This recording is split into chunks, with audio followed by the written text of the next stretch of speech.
Hi there. Thank you so much for joining me.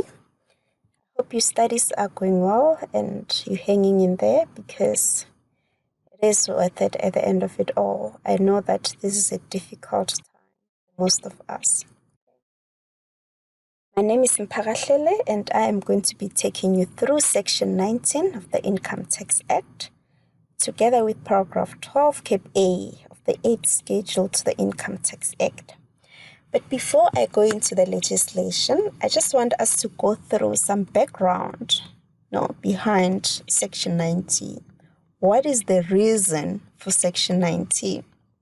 Okay, let's think about Section 11A that we all are familiar with and are exceptionally good with. Okay, so for someone to get a deduction in terms of Section 11A, it means that expenditure must have been incurred in the production of income. It must be incurred during the year of assessment, and it must not be of capital in nature. And if it is of a capital in nature, then sometimes you may be lucky to get a special deduction. Or if you're not able to get a special deduction, then you end up finding yourself getting the deduction, but over the years. So you're getting allowances instead of getting the full deduction at once. The requirement that I want us to focus on specifically while we're looking at Section 19 is the requirement of actually incurred. Okay. Now, if you're thinking about it, if I go and borrow money to pay for a business expense or to buy an asset that is going to produce income in future, the requirement of actually incurred will be met. And the reason for that is that you don't have to physically pay for that expense to meet that requirement, as long as you've got an obligation to pay for that expense. Now, if you're thinking about it from a Section 19 point of view, you would have received the deduction because you had an obligation to pay. But all of a sudden, you enter into financial difficulties and you don't have to pay that money anymore. What do you think is the natural thing for SARS to do? He's going to come back and say, the reason I gave you that deduction was because that expenditure was actually incurred. And actually incurred at that time meant that you had an obligation to go and pay, but now you don't have that obligation anymore. So because of that, I'm going to come back and I'm going to recoup all the allowances that I've given you, or I'm going to recoup the deduction that I've given you in the past. Okay, so basically that's what Section 19 is all about. It says you received a deduction because you've met a certain requirement of the legislation, but all of a sudden, that requirement is no longer met. Also, when you're looking at Section 19 is just recoupment. And I want you to think about it the way you would think about any other recoupment, okay? The principle must be there and it must help you to understand Section 19 so that you don't think Section 19 is different from any other recoupment, or you don't think that Section 19 is difficult. So quickly, what I want us to look at, it's another form of a recoupment. And once you've done that, on your own, I want you to think about the differences. See whether or not there are differences. Okay. Now, let's think about trading stock. The requirement that I want to focus on when I'm thinking about trading stock, it's in the production of income. Now, let's take a sole proprietor here who is in the business of selling clothes. Okay. So they buy stock. When they buy stock, they're going to get a deduction. Okay. In terms of Section 11A. Now, this requirement that I'm focusing on right now in the production of income. Now, you've received a deduction because that expenditure was in the production of income. All of a sudden, the owner of the business decides that they're going to take a jacket from the stock to use it for their own personal benefits. What happened there, or what do you think is the natural thing that SARS is going to do? He's going to come back and say, the reason I gave you that deduction was because I was under the impression that you're going to generate revenue that will be included in gross income. But all of a sudden, you decide that you're going to use that stock for your own personal benefit. Therefore, you did not generate any revenue. So the natural thing here for SARS to do is to come back and say, you actually do not deserve that deduction. I want my deduction back, okay? And the way that SARS is going to get that deduction back is by actually including recoupment in your gross income, okay? Now, let's think about capital assets, and in this case, allowance asset. Let's assume that you've spent 1,000 rand to go and buy an asset that is going to produce income, okay? But that asset is capital in nature, so you will not get the full deduction at once. So in this case, let's assume that the asset would have qualified for an allowance over a period of 5 years. So at the end of 3 years, you decide to sell that asset. Okay, so what happens when you sell that asset? You get your money back. So you've incurred 1,000 to buy that asset.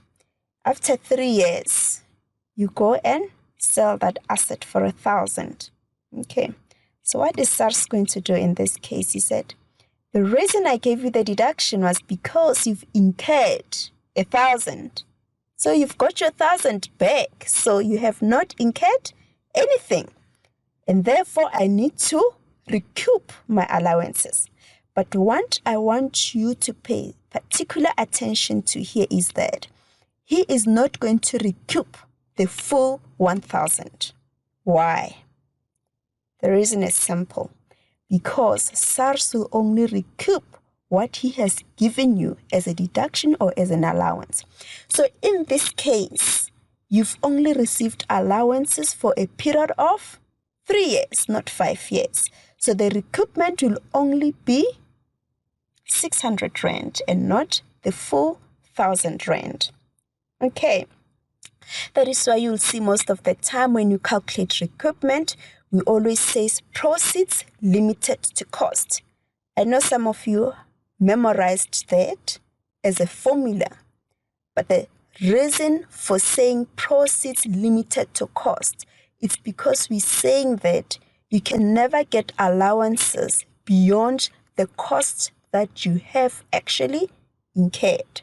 Okay, so another way of calculating recoupment, instead of going through the formula of saying proceeds limited to cost less the tax value, it's for you by simply going back to say, how much have I received as allowances in the past limited to the proceeds that I've received. Okay.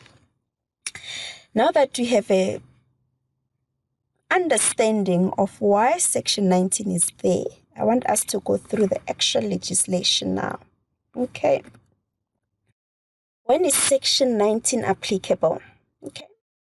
Section 19 is applicable when there's a debt benefit. Okay. There must be a debt benefit in respect of a debt that is owed by a person due to or because of a concession or compromise, used either directly or indirectly to fund expenditure for which a deduction or allowance has been granted. It's a key word, very important word. You have not received allowances in the past, or you have not received a deduction in the past, when you get a debt benefit, you're not going to have any recoupment, because what is SARS recouping here? Because he never gave you any form of an allowance or a deduction. Okay. So you'll see that in the next slide, I'm going to go through a concession or compromise in detail. And the following slide, I'll go through what constitutes a debt benefit. Okay. Now, the key words in Section 19 is that there must be a debt benefit. If there's no debt benefit, no recoupment in terms of Section 19. Right. Now, when you look here, you will see that there's some instances where Section 19 will not be applicable. Okay. So when Section 19 is not applicable, you don't have to worry about it. What I want you to do right now, after this session, is to go through these provisions in detail in Silk and in the legislation. Because I'm not going to go through them right now. I want my session not to exceed 40 minutes. And if I do, it's going to exceed 40 minutes, okay? Go through these requirements in detail. If you're battling to understand them, please do not hesitate. Give us a shout. And I can do another recording where I just focus on the exclusions, okay? But what I think for now is that you're not going to battle with them. But don't look at them at high level. Look at them in detail, okay? Because there can be some intricacies there. And you know what we like with text sometimes? Just change one little thing. And if you went through these requirements at high level, you miss that little thing and the whole thing is good, okay? So please go through them, okay? So let's look at the definitions. Right. I'm not going to go through that. That's self-explanatory. You can go through it on your own time. What I want us to focus on is the concession or compromise. Okay? So it is any arrangement in terms of which a debt is cancelled or waived. We're very familiar with that, and that is something that we're used to.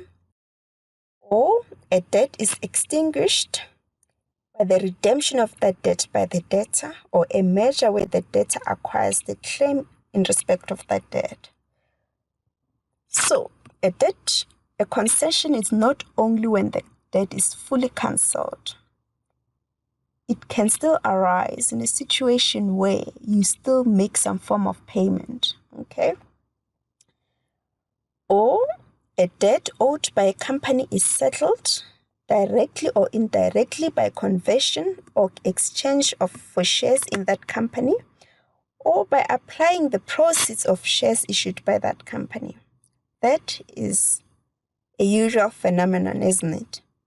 I'm the creditor, you cannot pay me, so what do you think I'm going to do? I want a stake in your business. You can't pay me, so I must own part of your business. Okay, so this is what it's all about. Right, we've looked at when is Section 19 applicable. We've looked at what constitutes a concession or a compromise. I want us to look at what constitutes a debt benefit. And I want you to look closely at this definition because you will see that it mirrors the definition of a concession or compromise. Firstly, with the concession or compromise, we said it entails a situation where a debt is cancelled or waived. So when you look at the definition of a debt benefit, it says if the debt is cancelled or waived, then the debt benefit is the amount of the debt that is cancelled or waived. Okay? And secondly, again, it follows that definition of a concession. It says, in case of a redemption or debt where the debt is extinguished by way of a measure, what is going to happen there? Then the debt benefit is going to be the amount by which the face value of the debt exceeds the expenditure incurred to redeem that debt. So, I'm the debtor here. I owed 100 Rand. And I go and pay 80 Rand because I'm experiencing financial difficulties. Paid 80 Rand and there's 20 Rand remaining, and I negotiate with the creditor not to pay the balance. Okay, so the difference between the face value of the debt, which is 100 Rand, and the amount that I've actually paid to redeem that debt, which is 80 Rand, the difference between these two is what is going to constitute a debt benefit. Okay? And lastly, let's look at a situation where shares are acquired in exchange for or as payment of debt. Like I said, you owe me, you cannot pay me, give me a stake in your business. So in that case, what we're going to do, we're going to look at the difference between the face value of the debt and the market value of the shares. And importantly, when you're looking at the market value of the shares, it is the market value of the shares after the concessional compromise, not before. Okay. And while we're still on the shares in exchange of payment, we need to think about whether or not the creditor had an effective interest in the debtor company prior to debt concession. Because if that's the case, the way we're going to calculate our debt benefit is going to be a little different. And in this case, what we're going to do, we're going to say what changed. Okay, so we're going to say the market value of the effective interest prior to the debt concession, compare that to the market value of the effective interest in the debtor company after the debt concession, and the net increase in the effective holding. That's what we're going to compare to the face value of the debt, okay? And if the effective interest or the net increase in effective interest, it's lower than the face value of the debt, then we're going to have a debt benefit, right?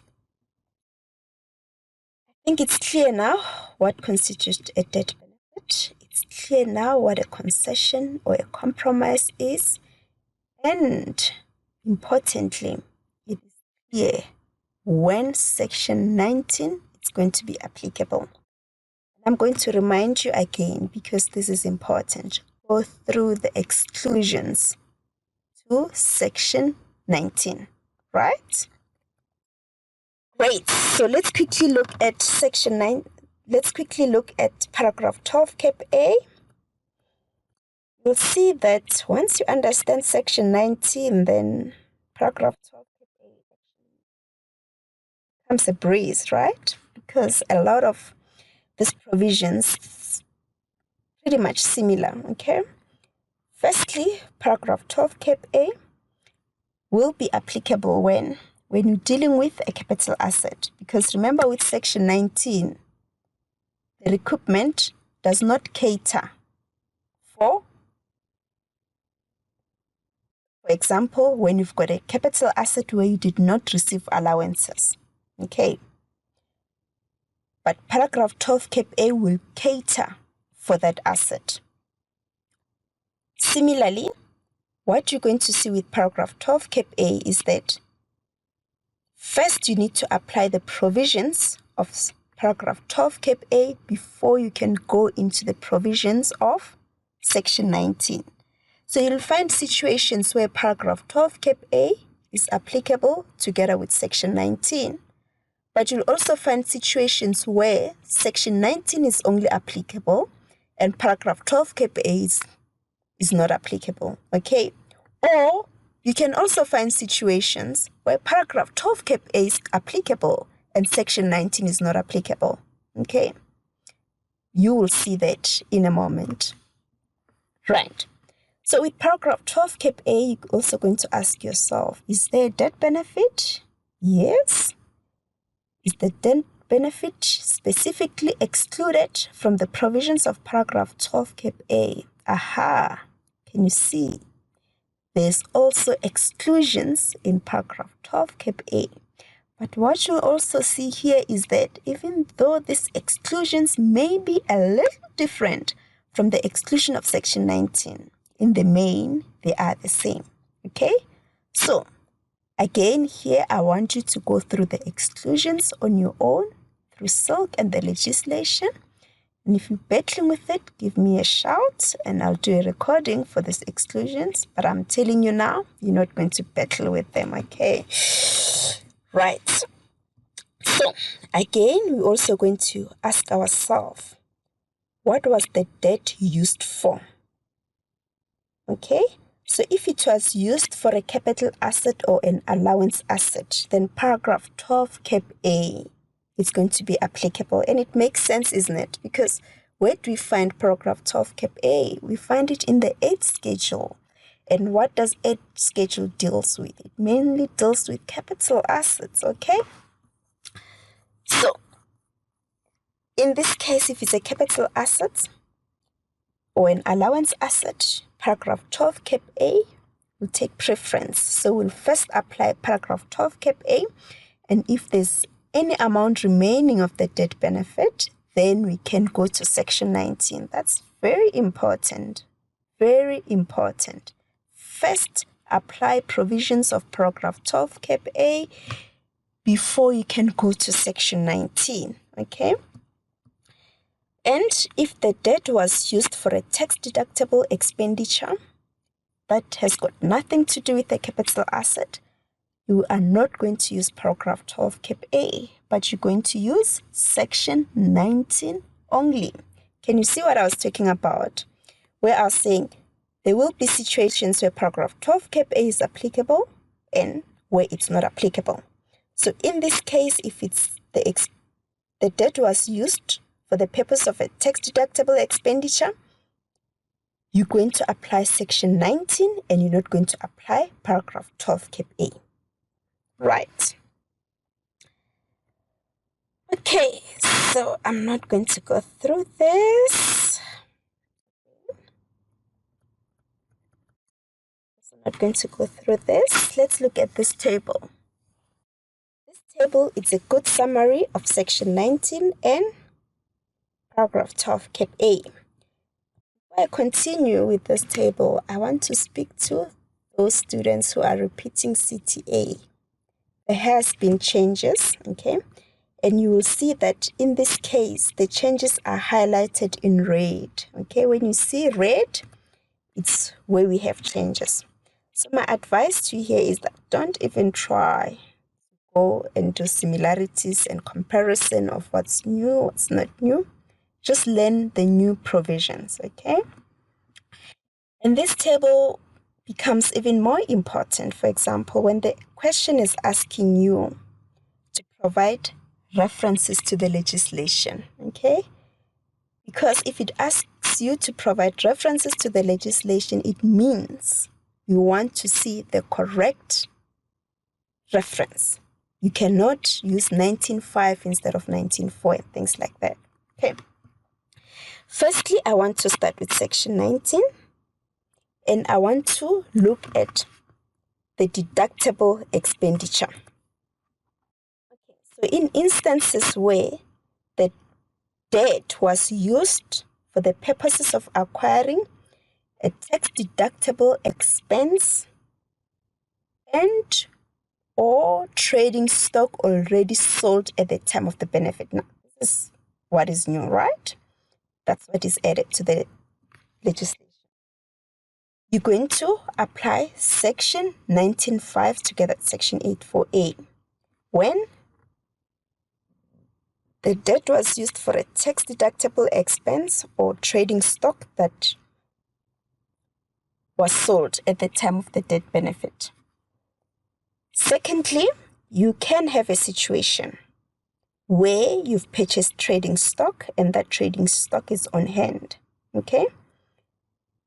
If that's the case, you're first going to apply section 19.3 to reduce the cost, and if there's a balance remaining of the debt benefit, then you can include it in gross income in terms of section 19.4. I see some of you are already thinking, when will section 19.4 be applicable? Because if I bought stock for 1,000 and that stock is on hand, then the full amount will be used to reduce the cost. Okay. Let's think about it this way. But what I want you to do right now is to get a pen and a paper, because we're going to do some thinking and some writing together. And what I'm going to do right now, I'm going to combine section 19.3, section 19.4, and section 19.5 in one scenario. And if you can understand that, then you're done. Okay. Now, let's look at a situation, or let's make it easy. Let's go back to our sole proprietor who is in the business of selling clothes. Okay, so the business purchased trading stock to a value of 1,000. So that's the total value of trading stock purchased. And this trading stock was purchased in the previous year of assessment. That is 2019. Okay.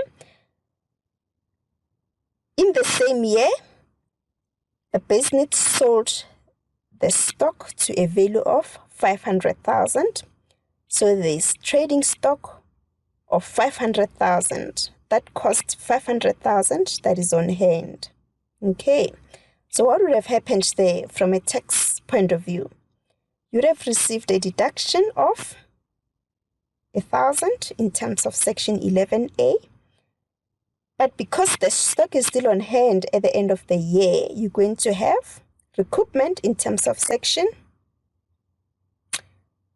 22, not recoupment, sorry, you're going to add back your trading stock, okay, in terms of section 22(1), closing stock, okay.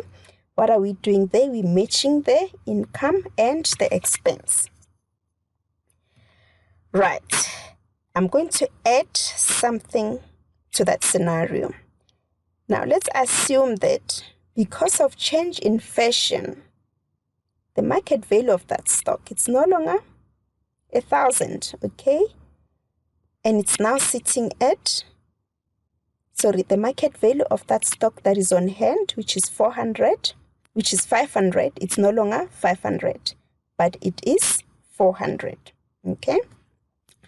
I may have confused you a little bit there. I'm going to go back to the scenario. So you've purchased the stock for 1,000, okay? And you've sold the stock worth 1,000, and therefore you've got 500 of stock on hand, okay? Now, on that stock of 500 Rand, that costs you 500 Rand that is on hand, there has been change in fashion. And because there has been a change in fashion, now that stock is no longer worth 500 Rand. It is worth 400 Rand, okay? So there has been a reduction in value of 100. So what does section 22(1) says? It says that when you're adding back the closing stock in the calculation of taxable income, you need to take into account any changes in the value of that stock. And the change may be as a result of wear and tear, or it may be as a result of change in fashion. And in this case, it's as a result of change in fashion. So what would be the tax implications in the 2019 year of assessment? I'm going to give you a second to think about, and then I'll give you the answer, okay? So what are we going to have in our taxable income calculation? We're going to have a deduction in terms of section 11A of 1,000. Remember, we're in the 2019 year of assessment. So a deduction in terms of section 11A of 1,000, okay? But we're also going to have to add back the closing stock in order to match the income and the expense. And we're going to add back the trading stock in terms of section 22(1), closing stock provisions. And when we add back the closing stock, we're not going to use the 500 Rand, which is the cost, but we're going to use 400 Rand because there has been a change in value due to change in fashion, okay? So, section 11A deduction, 1,000. Section 22(1), add back 400, right? Now let's come to the 2020 year of assessment. The business experienced some financial difficulties and they go negotiate with the creditor, and the creditor decide that, you know what, we can enter into a compromise and I'm going to cancel the full debt of 1,000. Wow. So what's going to happen now? We first need to look at that 1,000 and first understand what it relates to.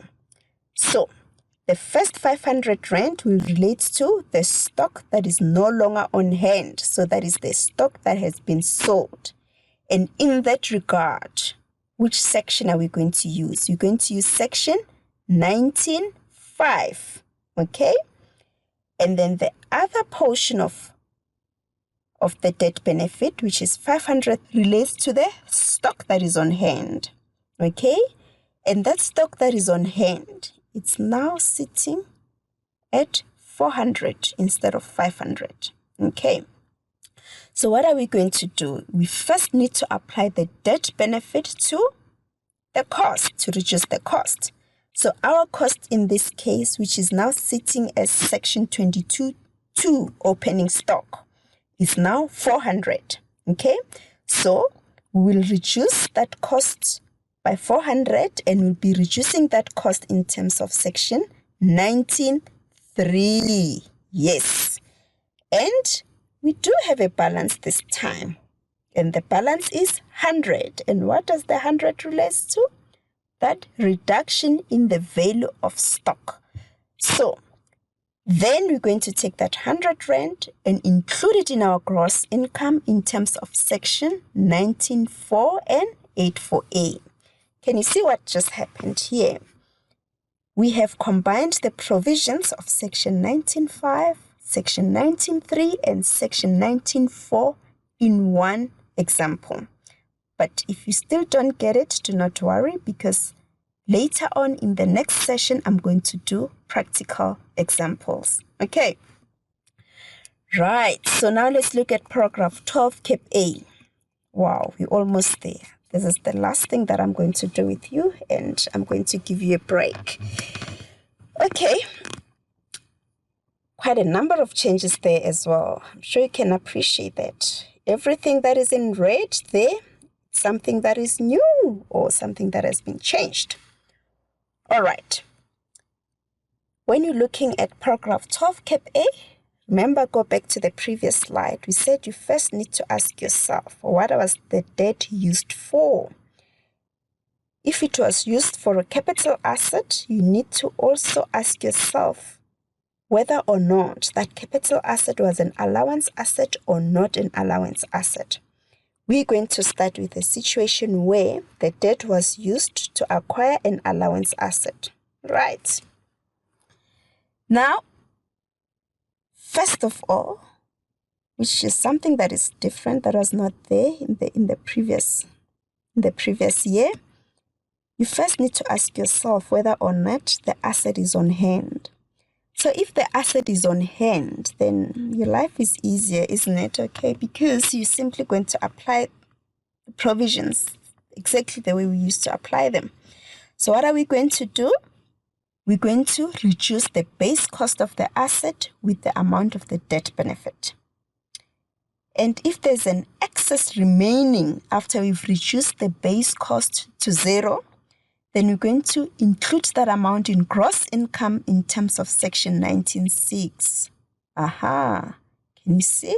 We've added another section. So we had section 19.3, 19.4, 19.5, and now we're adding section 19.6. So section 19.6 relates to allowance assets, okay, where the debt benefit was used to reduce the base cost, and now the base cost is sitting at 0 and there's a balance. So we take it to gross income in terms of section 19.6.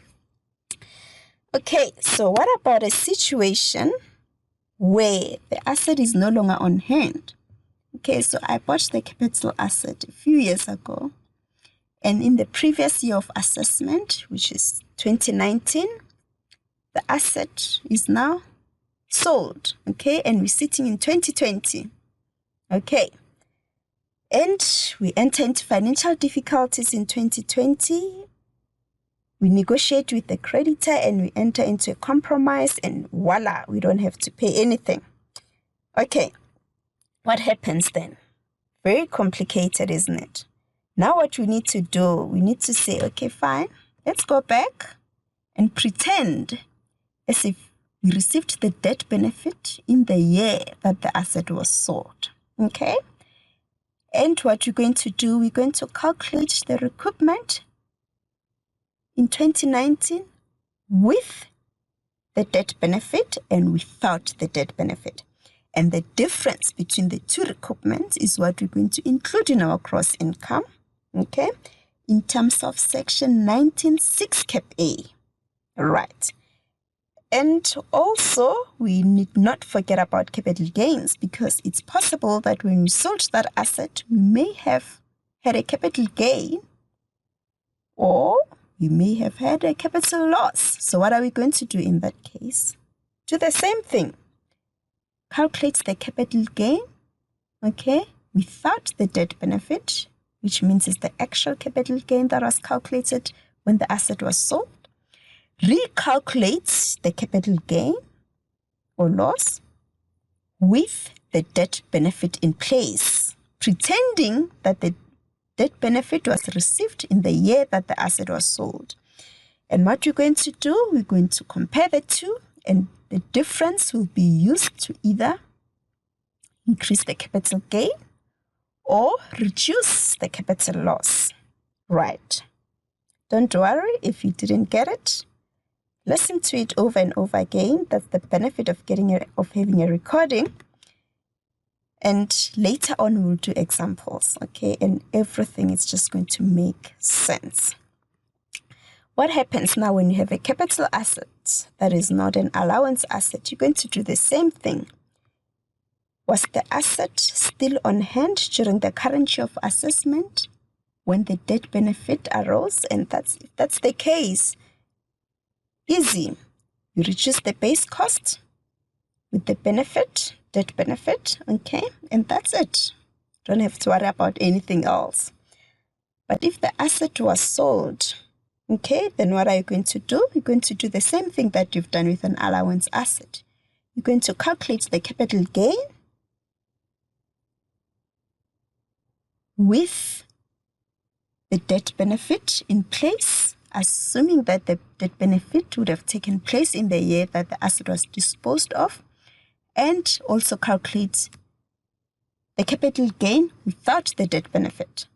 And you compare the two, and you're going to use the difference to either increase the gain or reduce the capital loss. Right. I know this was a lot to take in. I'm going to leave it here because I think my recording is going to be too long. But what I want you to do, you take a break and then you're going to listen to the next recording. And in the next recording, I'm going to be taking you through practical examples. Okay, do not lose heart. Come, let's do the examples and you will realize that section 19 is so easy. You know, you're going to see it in the test or in the exam, and instead of frowning, you're going to smile because you realize that this is where you are going to generate a lot of marks with ease. Okay, all the best, and I will see you in a moment in the next recording.